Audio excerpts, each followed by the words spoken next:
Hello and welcome to episode 96 of Linux Dev Time. I'm Joe. I'm Kevin.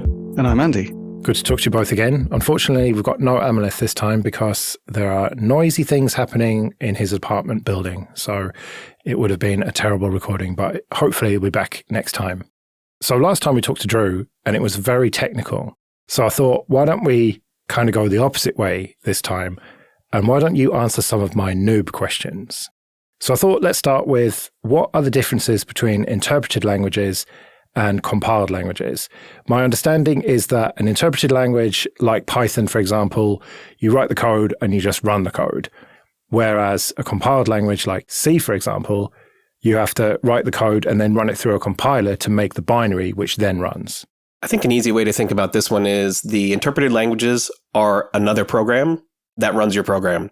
So they'll be stepping through, at least in some of them, Python or what have you, they'll be stepping through your code line by line, executing as they go. They reach line 1, they execute line 1. They reach line 2, they execute line 2. And when they execute it, they're doing the thing. Whereas with a compiled language, it's going through doing a bunch of transformations, either optimizing. Eventually, it spits out actual machine code. That machine code then effectively does the same thing. It sees instruction 1, decodes and executes instruction 1. Sees instruction 2, decodes and executes instruction 2. And so on and so forth. An interpreter is a program that listens to your instructions and does them. And a compiler is a program that reads your instructions, understands them, and transforms them into a form that the machine can understand. So then the machine can execute them directly. I think maybe what is a more relevant question is, what are the advantages and disadvantages? Why is one better than another one? Yeah, when would be a good time to use a compiled language versus an interpreted one? So the thing that people always bring up is speed, performance, when talking about compiled languages, because the compiler can do a bunch of work up front, ahead of time. During its compilation phase, it can do all kinds of transformations to the code. It can optimize it, remove things that are not used, maybe do things in a slightly better way that the machine that it's going to be running on will understand better. There's all kinds of optimizations that it can do. So typically you'll end up with better performance. Now that's not always the case.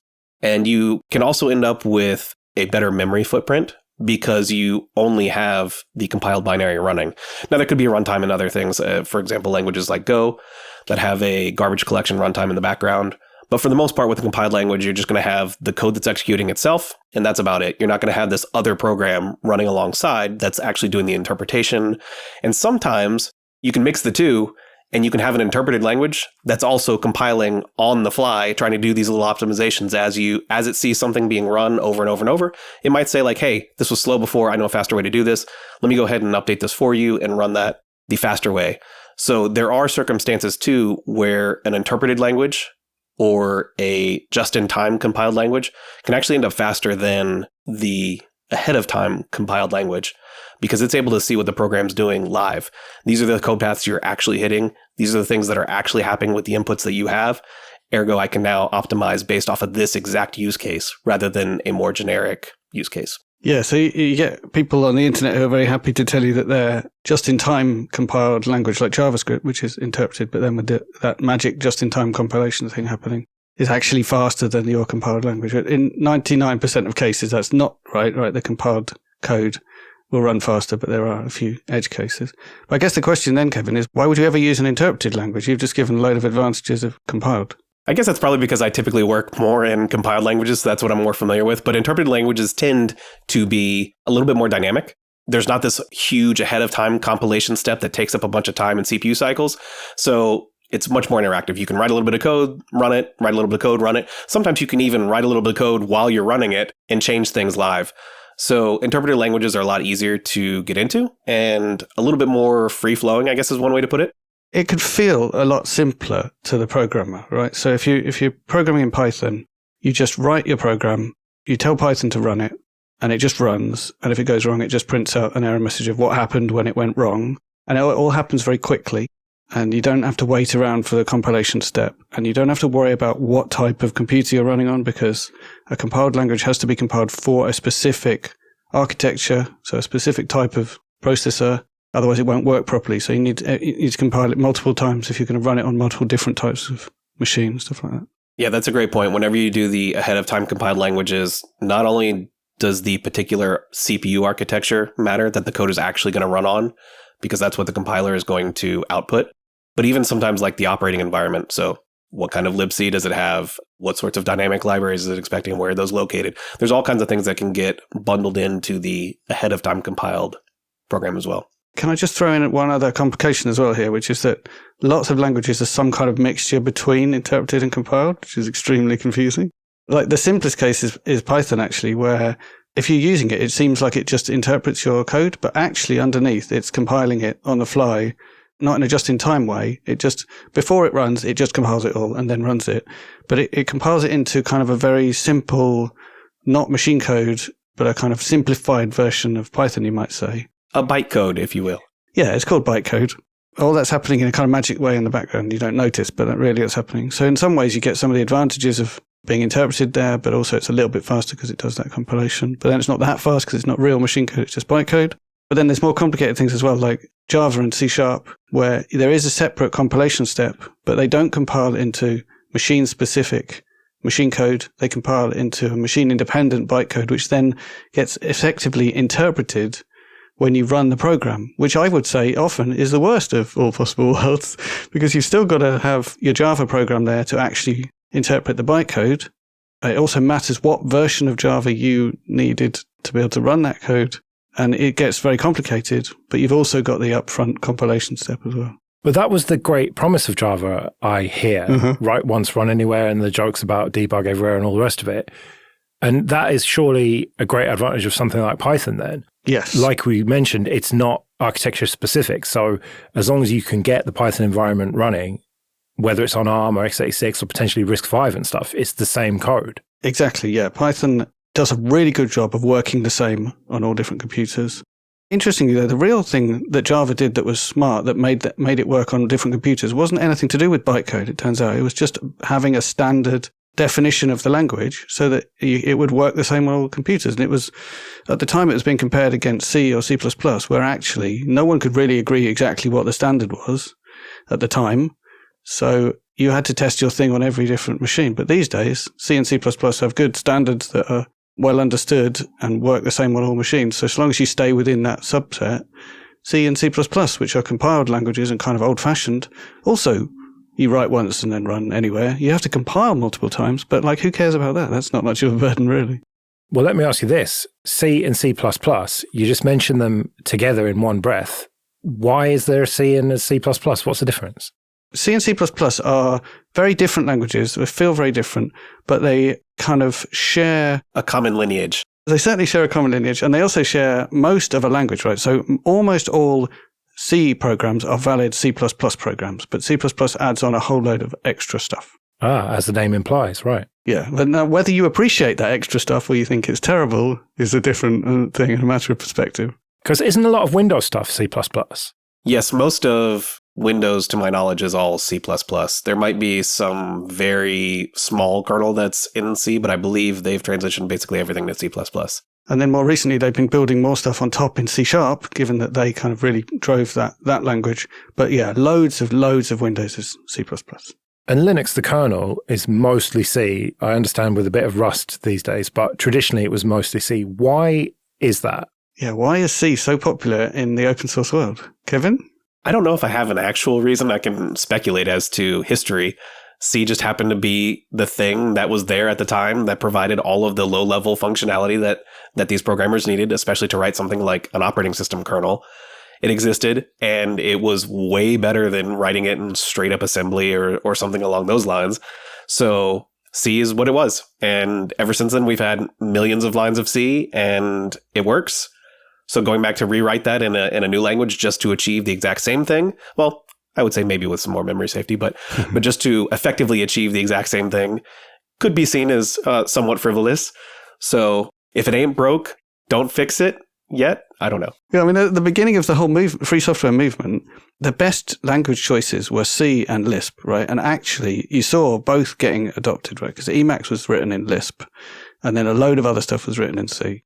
It turns out that from a certain perspective, Lisp is like the best language ever. But from a lot of other perspectives, it has some disadvantages, like things can be slow and it can be quite confusing.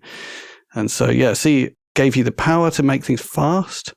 And it was also able to bootstrap itself in the sense that quite early on, the free software community built a C compiler, which then meant that you could write all your code and compile all your code using only free software. So that felt nice, not having to use someone else's proprietary tools. So then there was just a kind of a culture built up then of using C. And I guess the kind of grumpy geeks were never impressed with the arguably overcomplicated, flashy stuff you got with C++.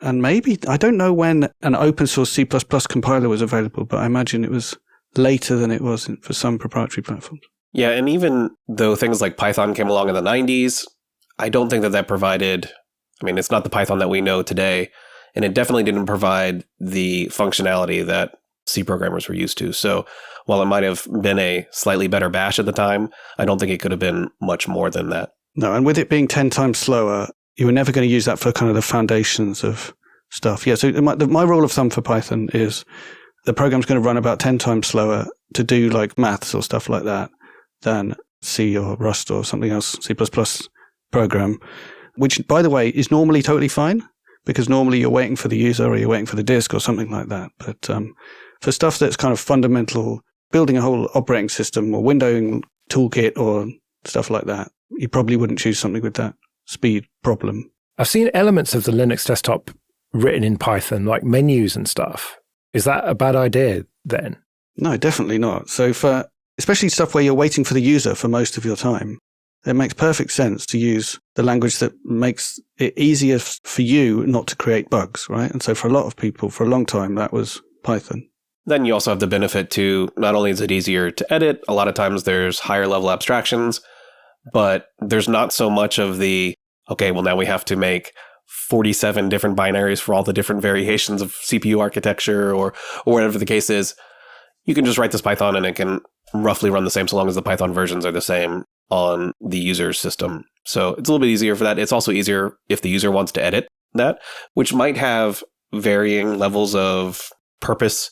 But if you can open up something in your system and see there's just a Python script and you can edit it live right there without having to do any sort of recompilation, I would call it a benefit. Absolutely. The joy of opening up my diff tool that I was using at the time, diffuse, from somewhere deep in my system and seeing it was just Python code I could edit and fix it. It was amazing. I love it. Okay, this episode is sponsored by Kolide. When you go through airport security, there's one line where the TSA agent checks your ID and another where a machine scans your bag. The same thing happens in enterprise security, but instead of passengers and luggage, it's end users and their devices. These days, most companies are pretty good at the first part of the equation, where they check user identity. But user devices can roll right through authentication without getting inspected at all. In fact, a huge percentage of companies allow unmanaged, untrusted devices to access their data. That means an employee can log in from a laptop that has its firewall turned off and hasn't been updated in 6 months. Or worse, that laptop might belong to a bad actor using employee credentials. Kolide finally solves the device trust problem. Kolide ensures that no device can log into your Okta-protected apps unless it passes your security checks. Plus, you can use Kolide on devices without MDM, like your Linux fleet, contractor devices, and every BYOD phone and laptop in your company.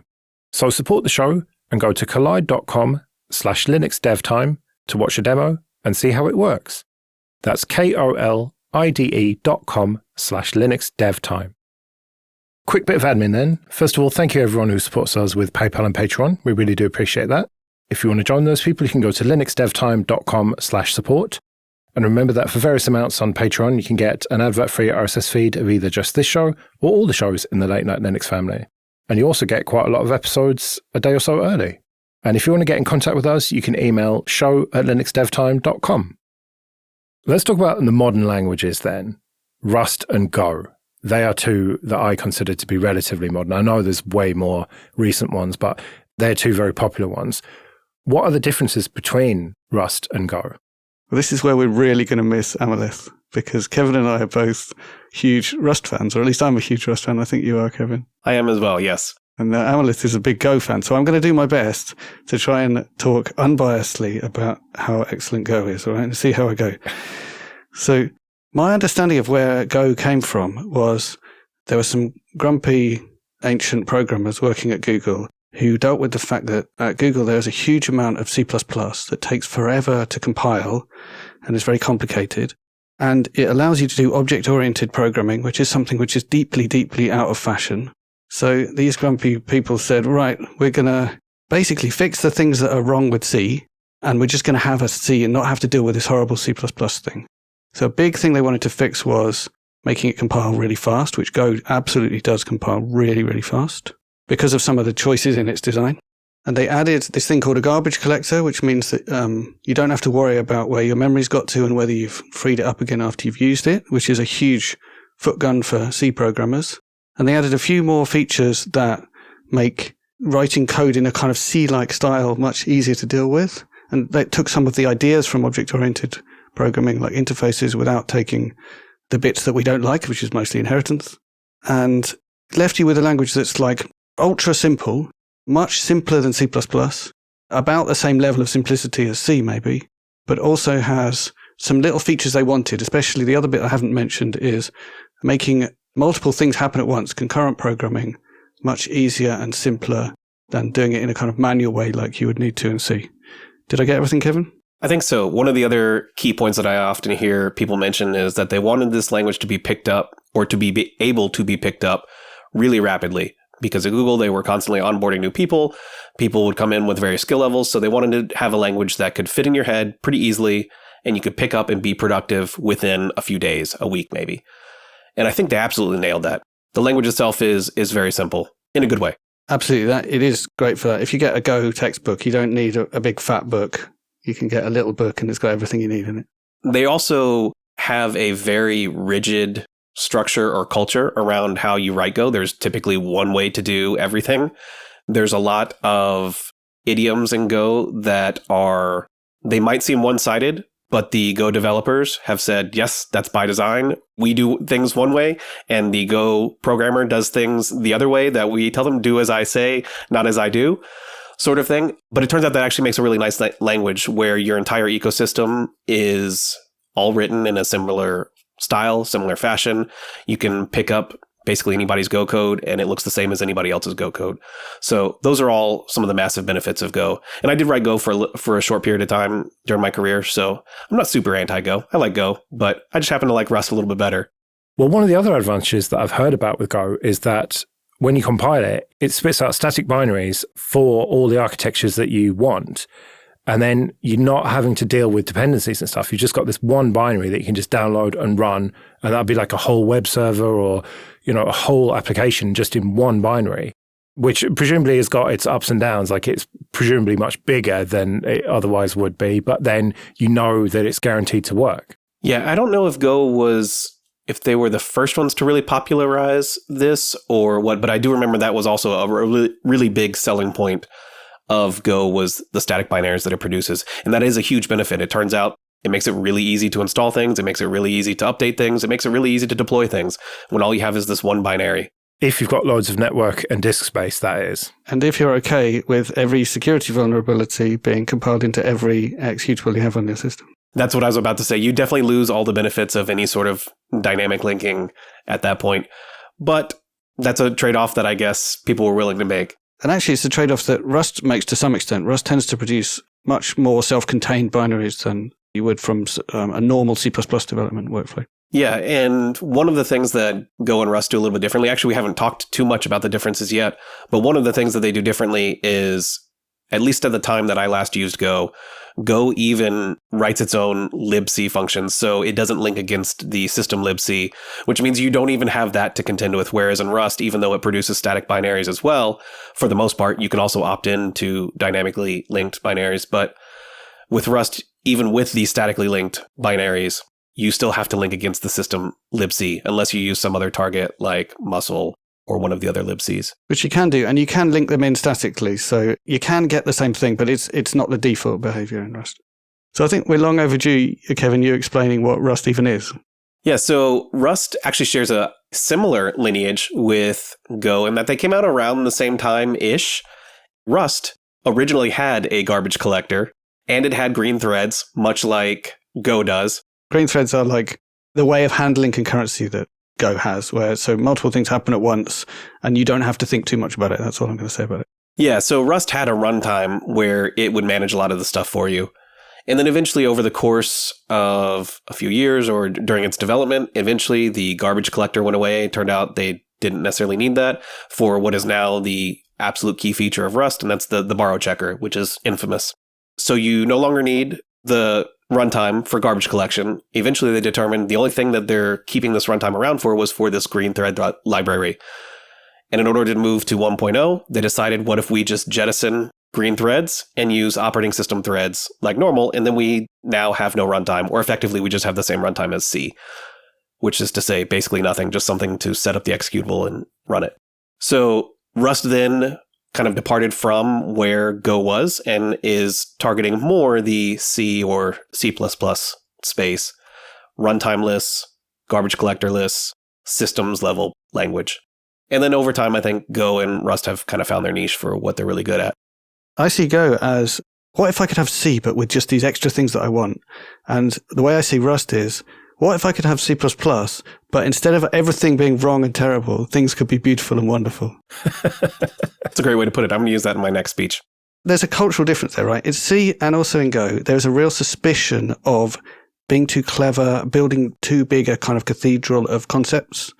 And in both C++ and Rust, there's like a love of, you might say being clever, although that feels like an insult, but a love of like building deep structures that fully represent the thing you're talking about and looking after things for you without you having to worry about them, like encapsulating things.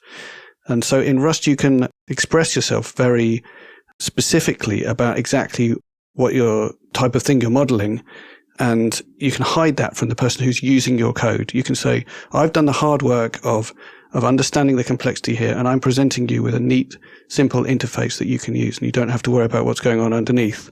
And I will handle some stuff for you automatically. Whereas in the Go style, everything's a lot simpler, but then what you pay for that is harder to kind of hide details from the person who's using your code. Now, one thing that Go and Rust have in common is memory safety, right? What does that mean exactly? The context for this is like, what is memory unsafety, right? Before you can understand memory safety. So loads and loads of languages that people use, like Python, Ruby, Java, C#, those are all memory safe and no one comments on it. But until we had Go and Rust, the most popular languages that compile to machine code had memory unsafety, which basically meant if you did the wrong thing, it would crash or it would do something completely unpredictable. If you used a bit of memory that you hadn't properly initialized, who knows what would happen, including most security vulnerabilities are actually caused by that type of bug. Buffer overflows, right? Exactly, yeah, and similar ones. There's a bunch of different errors or things that can happen, and some of it can be reading or writing to memory that is either uninitialized or had already been freed, but you thought it had not been freed. There's all kinds of different errors. There's also ones that come from the compiler itself. You have a contract with the compiler, whether you like it or not. And this compiler says, hey, I'm going to expect you to do the right thing here. And if you don't, all bets are off because I'm expecting you to do the right thing. So when I see you do the wrong thing, I'm going to assume that you did that on purpose and I can do whatever I want now. Exactly. It's not doing that because it's malicious. It's doing that because if it makes those assumptions, it can produce faster code. Absolutely. And some of those assumptions can be things like, I know that this number doesn't wrap around, so ergo I can do some fancy optimization here. But when you break that contract, either unknowingly or sometimes knowingly, then that can produce memory errors. And that's what's referred to as undefined behavior, as in the behavior of the compiler is undefined. The compiler can do whatever it wants at that point. And therefore your code might do anything, including have a security vulnerability or crash in some way. Crashing is usually the good thing that happens. If it crashes, yeah, that would be great. Then you know there's a problem and nothing else bad happened. If it doesn't crash and it's just silent memory corruption, that's when you have a bad day. Yeah, so the joy of using Go and Rust is that you get machine code like as if you were writing C or C++, so you get faster performance and the other advantages of compilers, but you're also protected from making that kind of error. But the way that Go and Rust protect you is completely different. Go has this garbage collector which keeps track of your memory for you and cleans it up afterwards, whereas Rust has this concept of ownership where you've told it which bit of code owns a certain piece of memory, so it knows exactly when to tidy it up when that bit of code is finished. And that is what the borrow checker is about, because the borrow checker checks your code is correctly specifying that ownership stuff. And that's where one of the things about Rust that is famously difficult comes in, because the borrow checker says things that you don't understand about your code and you have to try and unpick what's going on. I would say that's a pretty common occurrence, actually, when I'm writing Rust, is the borrow checker may come, well, maybe it's not a common occurrence now, but the borrow checker will come back and say, hey, this isn't safe because this memory didn't live long enough. And here you are still using it. And I'm like, what? No, you're absolutely not. I'm correct here. I'm the programmer. Only to relook at my code a little bit harder and be like, oh yes, borrow checker, you were correct and I was incorrect and you just saved me from a vulnerability. So that's one of the like intoxicating things about Rust is you can program without quite as much fear in the frontal lobe of your brain. You can dedicate those brain resources to the actual program and trust that the borrow checker is going to be looking over your back for the most part. Now, there's definitely still things you have to keep in mind, but for the most part, you have this helpful friend sitting there watching everything you do, which is great. By having a way of expressing yourself very clearly and expressively in Rust, you can describe your code in such a way that it can never be wrong. And then you can rely on the compiler to protect you from mistakes that you then make later when you try and use it wrong. And that's one of the really fun things about using Rust. Yeah, that's actually something we didn't touch on earlier, but Rust has a very strong type system. Not quite as much as like, say, a Haskell or one of those types of languages, but it has a very strong type system. So you can model a lot of your program in the actual types themselves so that you can make invalid state unrepresentable in runtime at all. So the compiler can also then use that information to not only say like, hey, that doesn't compile, that state is not representable, but sometimes it can even make optimizations based off of that and say like, hey, this actually isn't representable, so I don't even have to do anything here. I can just erase all of this. What about the day-to-day experience of learning Rust, Kevin, compared with learning Go? When I first picked up Go, I had the stereotypical experience. It took me a few days and I felt like I was productive. I was writing something useful. Rust definitely took a lot longer than that. I don't know exactly a comparison because I wasn't writing something that was super production ready in Rust to begin with, but it took a little while. There was also that hump that everybody talks about of fighting the borrow checker. Mm-hmm. And at some point, something clicks and it gets internalized and then you stop fighting the borrow checker. That definitely goes away. Yeah. And eventually you kind of internalize those rules and it makes you a better programmer in general, in my experience at least. Yeah, it's a very humbling experience, but boy, is it difficult. It seriously is hard to get the hang of Rust, but everyone says who manages it, everyone says it's worth it. But I sometimes wonder whether it's just Stockholm syndrome, because if we put that much effort in, then it must have been worth it, right? It sounds like the Knicks of programming languages. Not quite that far. Right, well, we'd better wrap it up. I'm sure there's questions that I have forgotten about. And if you have got any questions that you'd like to ask the experts here, then you can email us show@linuxdevtime.com. But we'll be back in 2 weeks. Until then, I've been Joe. I've been Kevin. And I've been Andy. See you later.